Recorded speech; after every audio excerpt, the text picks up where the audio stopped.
boys and girls, ladies and germs, welcome back. Today we are continuing lesson 4 of object-oriented programming. Today we're actually going to be going over abstraction. And now abstraction is super fun. So let's talk about abstraction real quick. So we've opened our same program from before. We're just going to do some quick notes on abstraction. So what is abstraction? It is a technique that you use to break down code into different functions. What does this mean? Well, we are going to be implementing that. So if you remember when we went over main, we put main just to do very simple functions, and then we created a new class called account. So account is now going to do some fun stuff for us. So as you will see soon, we're going to create a new method, and that is essentially abstraction. The new method will then handle things outside of main and then pass it back into main. So let's talk about different things here when it comes to abstraction. So why do we use abstraction? It kind of simplifies our code. You could technically write an entire program in main, but that would look very bad. It would get very sloppy very quickly, and debugging it would get far, far worse. It's much easier to create multiple classes.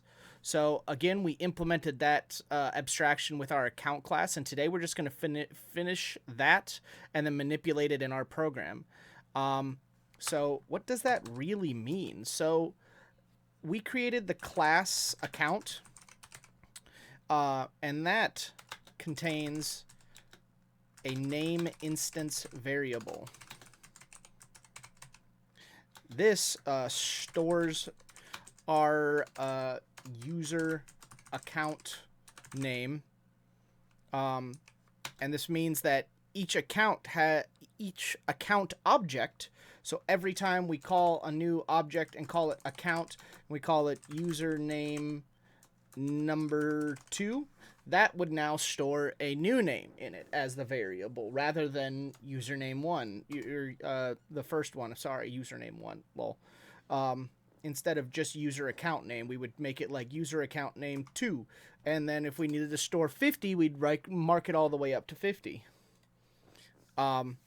So with that, this means each of our objects, so each account object has its own copy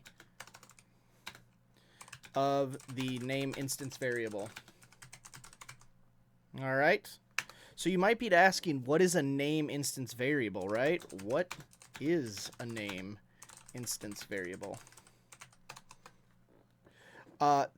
This is a variable declared in a class, but outside of things like methods or constructors. Constructors we're not really gonna go over right now, but so I just want you to remember that it's a variable declared in a class but outside of methods. Okay, so now we're going to hop into creating our first method that is not main. So what we're going to do is we're going to find the end of main right here, give it a couple taps. I like to always have a little bit of space, at least one line of space between my code. It's just a personal thing. So what we're going to do is create a brand new class called account. And now you see the lines have gone away right here because we've now instantiated account as a class itself. And so what are we going to do? Well, we're going to create a new string variable called name. So we're going to say private string name. And then this is our instance variable that we were talking about. Instance variable. And then now we're going to create a small method inside of this class account. Let's see. Let's give that one more space. Method that is going to set the user account name in, let's say, as the object's value. So now we're going to make a small method inside of a class. And we're going to call it public void set name. And then string user account name. All right. And inside of here, we're going to say name is equal to user account name, right? And so we'll go over explaining this real quick, but I just want you to understand that we've created a class called account, and inside account we've created a method, and that method is set name. And now we're going to create another class, or another method, excuse me. We're going to say public string get name. And this one's going to have nothing in there. Oops, ignore those. And get name is going to return name. Now you might think, why is it going to return name to class account? It's not. Remember, this is a variable that we've declared. It's going to, when we call the account, right, when we call it up here, it is going to then go through these motions and then return this all back into main here. That is what it's actually doing. It's not actually returning it to the class account itself. When class account goes through and finishes, it's going to get to get name and say, here's the name, return that back to main. And then it goes on. So don't worry. It's super easy.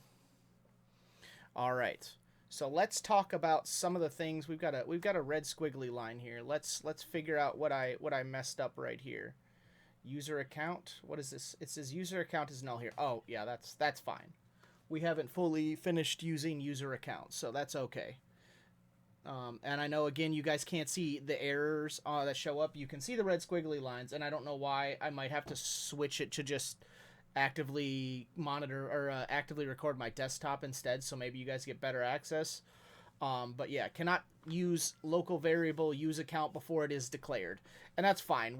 This is fine. Don't worry about this. Technically, all you'd have to do is like control copy this right here, and then paste it right there, and then it's fixed. It doesn't matter either way. We can leave that like that, just so that gets rid of the angry squiggly. But yeah, it's fine. Though we want it to output nothing anyways in the beginning, because we're trying to show that it's going to display nothing, right? We want it to display nothing, because in the end, I'm going to redo this. I'm just hitting Control Z real quick to just kind of go backwards. So we want it to show that nothing's going to be displayed. Technically, this will cause an error, but that's okay. We're not worried about that at this very moment. All right. So this is our class account private string, and then we make two small methods inside of the class account to set the name and get the name, right? We've got the variable named name, it's just an instance variable. So let's talk about some of these before. So I do need to clarify one thing. I haven't written in C# in a while, so I did say in my last video that set name and get name were already established. They are not. I'm just dumb. I made an error. I misread my own notes. I didn't read far enough ahead of my own notes to catch up to what I was actually saying, which was just my own mistake. But we do create set name and get name right here anyways. So if you remember, I was like, oh, these are C# already knows what to do with these. It kind of technically does, but we are creating a method to use set name and get name. So just ignore my mistake, but that's also why I do these videos with little editing, so that you don't see magical code appear. You see the errors that I make, and that's going to help you in the future. All right, so let's talk about class properties and methods. So remember how we've talked about camel casing. So for example, this string starts with a lowercase u, and then we camel case with a capital A and a capital N. Now, if you notice, when we started a class, we started with a capital A. So classes, properties, and methods, it's like set name, this is a method, these all start with capitals. That is because it is very important to distinguish what is a variable and what is something like a method or a class or a property. So classes, like this, will always begin with a capital. Methods, like this and like this, will always begin with a capital. Even main begins with a capital. Capital M, right there. Boom. Perfect. Right? Variable names will always start with a lowercase. And that's how you do it in C#. Some languages you can kind of change that up, but this is kind of almost standard practice for a lot of different types of programming languages as well. So now you guys have seen static, void, private, and public. So let's talk about these real quick, right? So let's go over what does like public mean. Public. This states a method can be accessed publicly. Can be accessed publicly. What does that mean? It means anything that's external methods may access it. Okay, that just means, for instance, when main, sorry, I said when void. When main needs to call the class account, it can access these specific, gosh, my brain just turned off. Sorry, guys. It can access these specific methods. So you see that I'm calling the specific method, and main and account know that that's exactly what we're calling to because it's public, so it allows access in. It can make it's like calling your friend and saying, hey, I need this information from you. But if you try to call back, if somebody calls you with a private number, you won't be able to get their number, right? So let's go over private real quick. Private, because we made a private string variable right here. Private string name, that's our instance variable. So private. It is called, this is a very specific technique. This is called information hiding. And what we do with information hiding, essentially, is this means a variable is hidden and can only ever be used in that method's, inside of that method. So in this case, the instance variable is hidden and can only ever be used by accounts method. All right? And oftentimes, most instance variables are hidden. Some of you might be asking, well, what does it matter if it's hidden or if it's public? That kind of comes later down the line, so don't feel too pressured to figure out like when I need to do public, when I need to do private. We will get into like when and why these things need to be that way. But let's move on. Let's talk about something else. We've got static as well, right? So static. What does static means? Means it's not instance based. All right. So you can call it without needing any particular instance. And so in plain terms, basically it means that it will not be accessible to external callers. Not accessible to external callers. So what this means is account cannot call main because main is static. Account cannot call anything inside of main. We will pass these things from main into account and then it will return them, but account cannot call anything. No other method can call anything inside of main. That is the important part. You never actually want to call main because the problem with calling main is, let's say I've written 500 lines of code and somewhere down here in line 520, I pass that down and then account calls main right here. Let's just pretend like in public stream it calls main, right? If it did that, main would begin at the very first line again. So line 10. So it would start the whole program all over again. So you never call main. It is a improper way to loop your program, and it would just cause hundreds of errors and an infinite loop, essentially. That is a big problem. You don't ever want to do that. It's not fun. All right, so moving on. What does void mean? Let's capitalize that. That's bothering me. All right, void will not return anything. That's it. Does not return values. You don't get anything back from void. So again, main doesn't have a return function right here, right? So it will send nothing back to anything. But if we were to change this to void, we would no longer return any values because it would be a void. It'd be void of essentially data, a void of returning anything. I hope that makes sense to you guys. All right. So we've gone over public, private, static. There are also other ones like protected. We don't need to worry about those right now. I'm just telling you they do exist. And they all have their function and a different purpose. Oh, gosh. Fingers in the wrong spots. All right. So let's go over something new in our program that we kind of touched on. And these are called parameters. What are parameters? These are statements made inside the parentheses. So we have like num1, num2, num3, right? Maybe we'd say like int,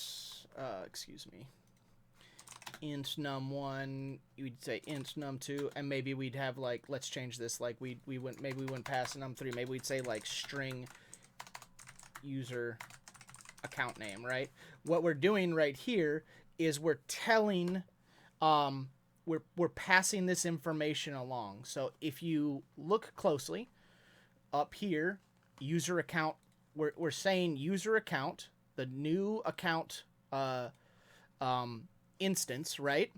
The new account variable is calling the function set name, and we're passing the variable of user account name over there. And we've already got it declared as a string up here, but we're saying in here, string in set name, we're saying the string of user account name, and then we're setting the user account name, and then this is going to return that back, right? Super easy.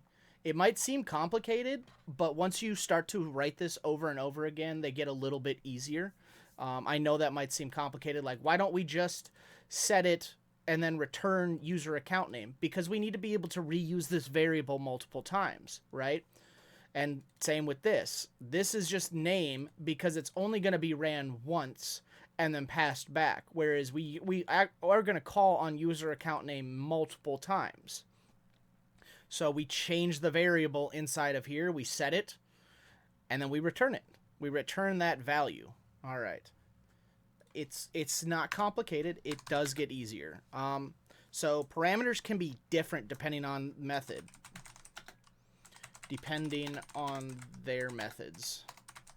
And what it's calling. Like we can send integers, we can send strings, we can send matrices over. It all depends on what we need to use for these things. So like for our setName method, we sent over again the string user account name, right? We sent that over from main. And then getName passes it back.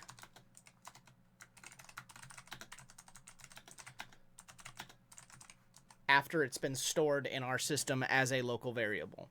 All right. So now we're going to talk about just some quick terminology called the method body.